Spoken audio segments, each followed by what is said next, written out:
Welcome into NBA Now by Chat Sports. I'm your host, Chase Senior. Today's show on the Lakers Report presented to you by our friends at the Fetch Rewards app. 3,000 bonus points and a free download if you go to chatsports.com/fetch. I know a lot of you like to do shopping, especially for some fresh Lakers gear.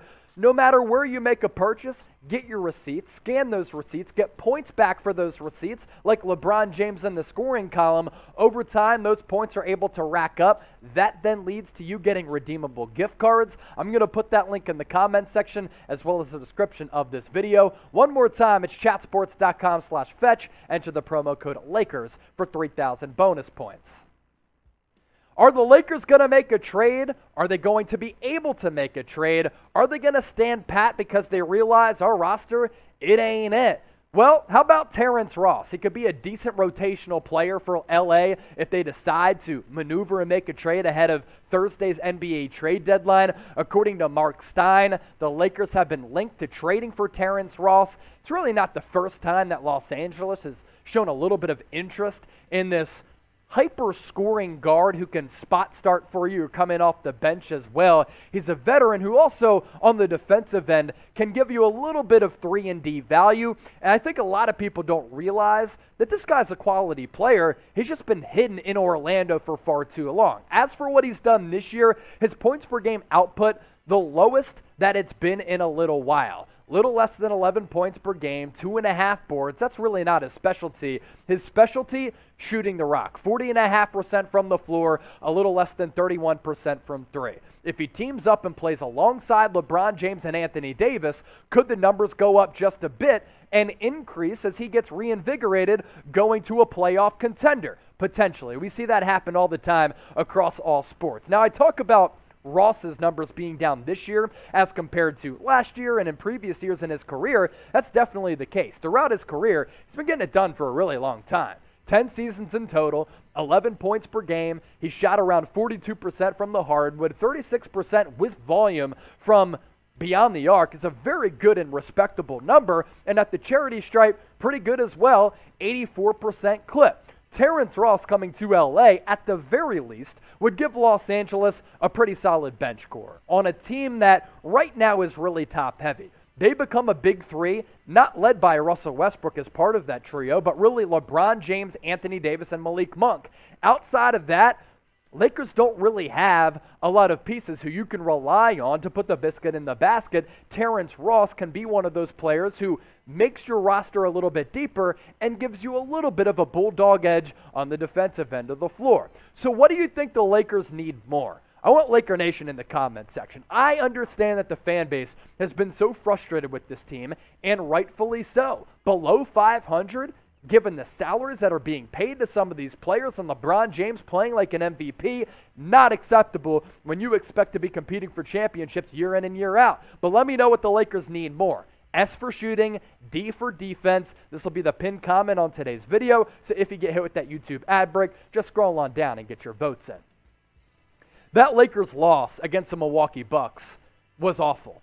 It was horrendous. It was putrid. It was ugly. I mean, Russell Westbrook going to the bench to console a distraught LeBron James and Anthony Davis was really the image of the season for the Los Angeles Lakers. And if the Lakers think that they have an opportunity to get into the playoffs, my message to LA, they need to get better, and they need to get better fast. Giannis was the daddy of Anthony Davis. He didn't even really miss a shot until late in that game, and the numbers that he put up, straight up historic.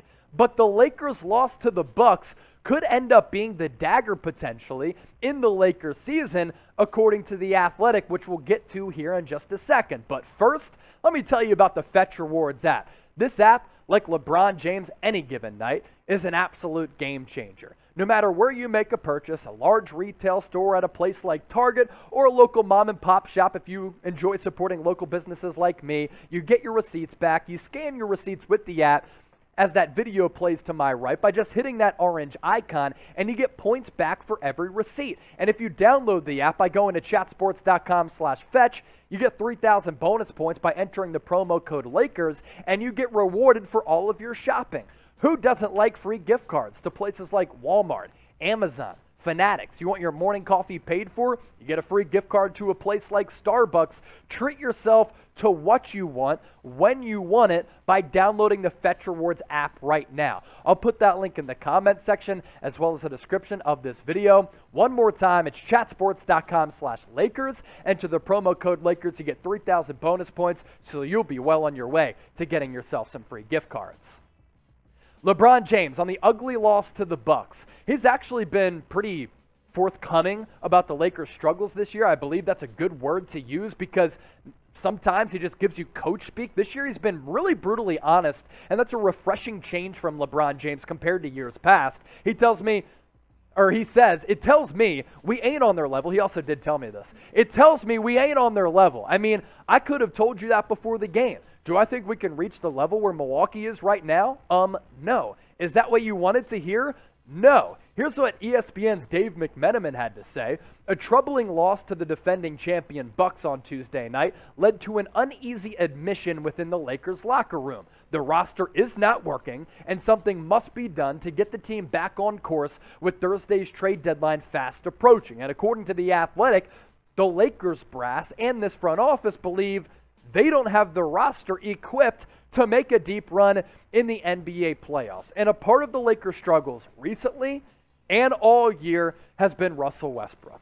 His porous play, his reckless play, and his awful shooting has really handicapped the Lakers offensively. But for a player who gives you so much effort, he's gotten lost on the defensive end of the floor. And speaking of being lost, that's where his confidence is at right now. Russell Westbrook is at a point in his NBA career where his confidence is at an all-time low. And our worst fears when this Russell Westbrook trade was made have come true. The worst fears was he wasn't going to fit with this roster. He was going to clash with LeBron James and Anthony Davis. His playing style isn't conducive to a winning brand of basketball because with Washington, with Houston, with OKC, there hasn't been long-standing success in terms of wins and losses and making deep playoff runs. And it's that prohibitive contract on top of the fact that he's a declining player.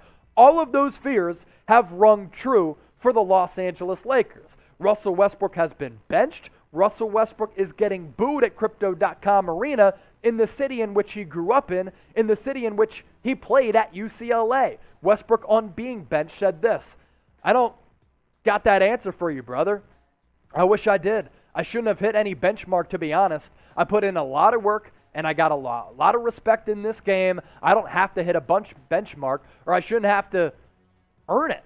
I earned the right to be in these closing lineups. Numbers would say I don't have to be on the bench." Check out these numbers from Russell Westbrook over the last couple of games. This year, he's not been good. The last 4 games played, he's been even worse than that.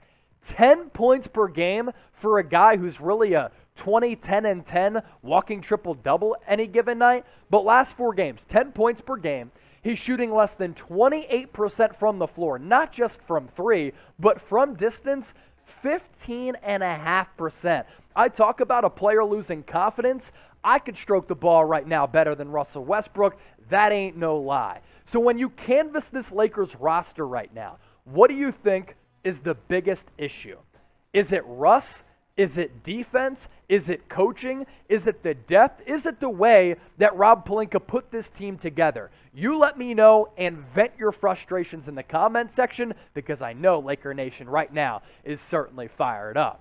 Now, if you're watching on our main Chat Sports YouTube channel, myself and Harrison Graham are going to be going live 1 o'clock Eastern, 10 o'clock Pacific for our NBA trade deadline coverage. The last couple of years, we have been the most watched NBA trade deadline coverage on YouTube. So join the party. It's going to be a bunch of fun. As all of these deals were made official, we'll be reacting to all of them live and, of course, interacting with the audience better than any fraudulent YouTube channel out there. So make sure you subscribe by going to youtube.com/chatsportstv. Hit that red subscribe button down below. And on the Lakers Report, we'll keep you up to date with all things Lakers. Could the Lakers still bring in Buddy Hield? According to some reports out there, yes, he was traded from Sacramento to Indiana, but he has been dangled like some fish bait in some trade discussions going into Thursday's deadline. This coming from Michael Scotto of Hoops Hype. He said this: the Indiana Pacers are open to flipping Buddy Hield to another team before the deadline on Thursday, Hoops Hype has learned. Now, of course, this time of year, there are always conflicting reports about whether or not a player is going to get dealt or not. We'll see what happens when the trade deadline comes. But Sam Quinn of CBS Sports made a pretty good point. He said, I actually think it's a bit likelier that Buddy Hield becomes a Laker now than I did yesterday. Pacers now have Malcolm Brogdon, Chris Duarte, and Tyrese Halliburton. They aren't going to want to pay Hield to be their fourth guard. I think he's entirely available. The problem with Los Angeles, though, do they have the necessary pieces to trade to Indiana for Buddy Hield?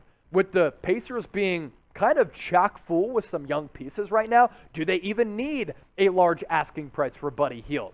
We will see. Stats this year for Buddy Hield, this calendar year in 2022, 18 games played. They're down significantly from what we've been accustomed to seeing from one of the better sharpshooters in the NBA and a guy who really only chucks up threes. 27.5 minutes per game in 2022. He's averaging less than 13 points per game, only shooting around 37.5% from the floor and sub 37% from long range. Now, Buddy buckets, we consider him to be one of the best three-point shooters in the league, and I really do think that he is. 2017-18, he had a little bit more than 2 3-point makes per game. That was tied for 32nd in the NBA. 2018-19, that was 4th. The following year, number 3. Last year at number 2, and this year, he's at number 3. Really, his game is somewhat limited because he's not going to put the ball on the deck. He's not going to break you down off the dribble. Really, he's going to hover around that three-point arc. When he's open, when he's guarded, he's going to let it fly. On some teams, as compared to others, has a lot of value. On the Lakers, that would have tremendous value. They could really use a heat-seeking missile and a flamethrower like Buddy Hield. And we talk about those numbers being down here in 2022. Just imagine if you're working for a dysfunctional business out there, and your business is flirting with the idea of possibly firing you, and you don't know how long you're going to be with that business. That's kind of what's happened to Buddy Hield throughout this calendar year, and really the last couple of years. He doesn't know if he's going to get traded. So human nature plays a role here where that can affect your everyday performance, whether you're a basketball player or an employee of a business, if you don't know where your future is and you don't even know or think that you are wanted by that respective business. So I think a change of scenery could really help Buddy Hield, and I think he'd be rejuvenated by going to a place like Los Angeles, knowing he's playing alongside LeBron James and Anthony Davis, and he could get a bevy of looks around that three-point arc so that he can let it rip. Should the Lakers trade for Buddy Hield? I think the overwhelming answer from Laker Nation is going to be T for trade, but if you'd rather pass on Buddy Hield, you can type P for pass. Get those votes in, and another reminder to join us on our main Chat Sports YouTube channel for our NBA trade deadline coverage live on Chat Sports. It all tips off 1 o'clock Eastern, myself and Harrison Graham reacting to all of these trades as they happen. Nobody does it better, so join us. Can't wait for it.